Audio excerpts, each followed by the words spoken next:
Match number 10 Delhi Capitals versus Sunrisers Hyderabad. எடுத்தோன்னு டாஸை win பண்ண சன்ரைசர்ஸ் ஹைதராபாத் நாங்கள் வழக்கம் போல பேட்டிங்கை பண்ணிக்கிறோம்னு சொல்ல எஸ்ஆர்ஹெச்காக ஓப்பன் பண்ணா ஓப்பனிங்ல டிராவிஸ் ஹெட்டும் அபிஷேக் சர்மாவும் வராங்க. மாமா இன்னைக்கு ஒரு 300 அடிக்காம விடக்கூடாதுன்னு பிளான் பண்ணி வந்து நின்னா அந்த பக்கம் டெல்லி கேபிட்டல்ஸ்க்காக ஸ்டார்க் பவுலிங் பண்ண நிற்கிறாரு. இது வரைக்கும் டிராவிஸ் ஹெட்டும் ஸ்டார்க்கும் ஃபேஸ் பண்ண 7 தடவையில 5 டைம்ஸ் பார்த்தீங்கன்னா ஸ்டார்க் அவரோட விக்கெட் எடுத்திருக்காரு. இன்னைக்கு என்ன சம்பவம் பண்ண காத்திருக்கான்னு தெரியலங்கிற மாதிரி ஹெட் பேட்டிங் பண்ண முதல் ஓவரில் பார்த்தீங்கன்னா 2 4 அடிக்கிறாரு. இன்னொரு பக்கம் ஒரு கன்ஃபியூஷன் ஏற்பட அபிஷேக் சர்மா பாத்தீங்கன்னா 1 ரன்னுக்கு ரன் அவுட் ஆகுறாரு. இதுக்கு அடுத்ததா இஷான் கிஷன் உள்ள வராரு. அவரை பாத்தீங்கன்னா ஸ்டாருக்கு வந்த வேகத்தில் அனுப்ப 2 ரன்னுக்கு அவுட். இவருக்கு அடுத்ததா நிதிஷ்குமார் ரெட்டி உள்ள வந்த உடனே இவர் அவுட் பண்ணிட்டாரு. ஸ்டாருக்கு 0 ரன்னுக்கு இவர் அவுட். இன்னொரு பக்கம் ஹெட் பொறுமையா செட்டில் ஆகி ஆடலான்னு ட்ரை பண்ண எங்கப்பா போற உன்னதான் தேடிட்டு இருந்தாங்கிற மாதிரி ஸ்டாருக்கு அவரையும் பிடிச்சி அவுட் பண்ண ஓவராலா பவர் பிளே ஸ்கோர் பாத்தீங்கன்னா 58க்கு 4. இந்த மாதிரி ஒரு மோசமான நிலைமையில இருக்க எஸ்ஆர்ஹெச் இதுக்கப்புறம் கொஞ்சம் பொறுமையா ஆடுவாங்கன்னு எதிர்பார்த்தா இதுக்கு அடுத்ததா பேட்டிங்க்கு வந்த கிளாசன் அதுக்கப்புறம் அங்கித் வர்மா இங்க இருந்து எப்பறம் 200 அடிக்கலாங்கிற மாதிரி பிளான போட்டு 2 பேரும்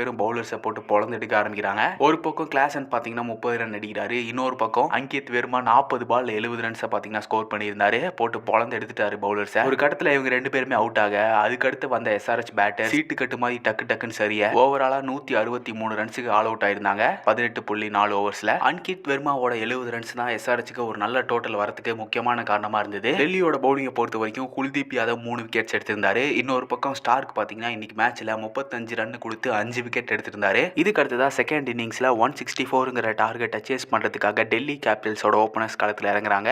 லாஸ்ட் மேட்ச் தான் லக்னோ கூட கடைசி ஓவர் வரைக்கும் போய் சம்பவமாச்சு. இந்த மேட்ச் அது டக்குன்னு முடிப்போன்னு ஃபேஃபும் ஜேக்கும் ஓபன் பண்ண ஒரு பக்கம் ஜேக் பொறுமையா ஆங்கர் ரோல் பிளே பண்ண இன்னொரு பக்கம் ஃபேஃப் பவுலர்ஸை போட்டு பொழந்து எடுக்க பவர் பிளேவோட முடிவுல டிசி 58 ரன்ஸ் ஸ்கோர் பண்ணியிருந்தாங்க. ஒரு பக்கம் ஜேக் 30 ரன் அடிச்சிருந்தாரு. இன்னொரு பக்கம் ஃபேஃப் அவரோட ஆஃப் செஞ்சுரியை கம்ப்ளீட் பண்ண எஸ்ஆர்ஹெச்சோட புது பவுலர் அன்சாரி பாத்தீங்கன்னா 2 பேரையுமே ஒரே ஓவரில் அவுட் பண்ணியிருந்தாரு. அதுக்கு அடுத்ததா கேஎல் ராகுலி அவுட் பண்ண இதுக்கு அடுத்ததா உள்ள வந்த அபிஷேக் பூரல் அதுக்கப்புறம் ஸ்டப்ஸ் ஆளுக்கு ஒரு 20-30 ரன் அடிச்சு மேட்சை பார்த்தீங்கன்னா ஃபினிஷ் பண்ணிட்டாங்க 16 ஓவரில். டெல்லி கேபிட்டல்ஸ் இப்போதைக்கு ஆடின 2 மேட்சுமே வின் பண்ணிட்டாங்க. இதுக்கு அடுத்தது அவங்க ஆட போகிறது சென்னை சூப்பர் கிங்ஸ் கூட.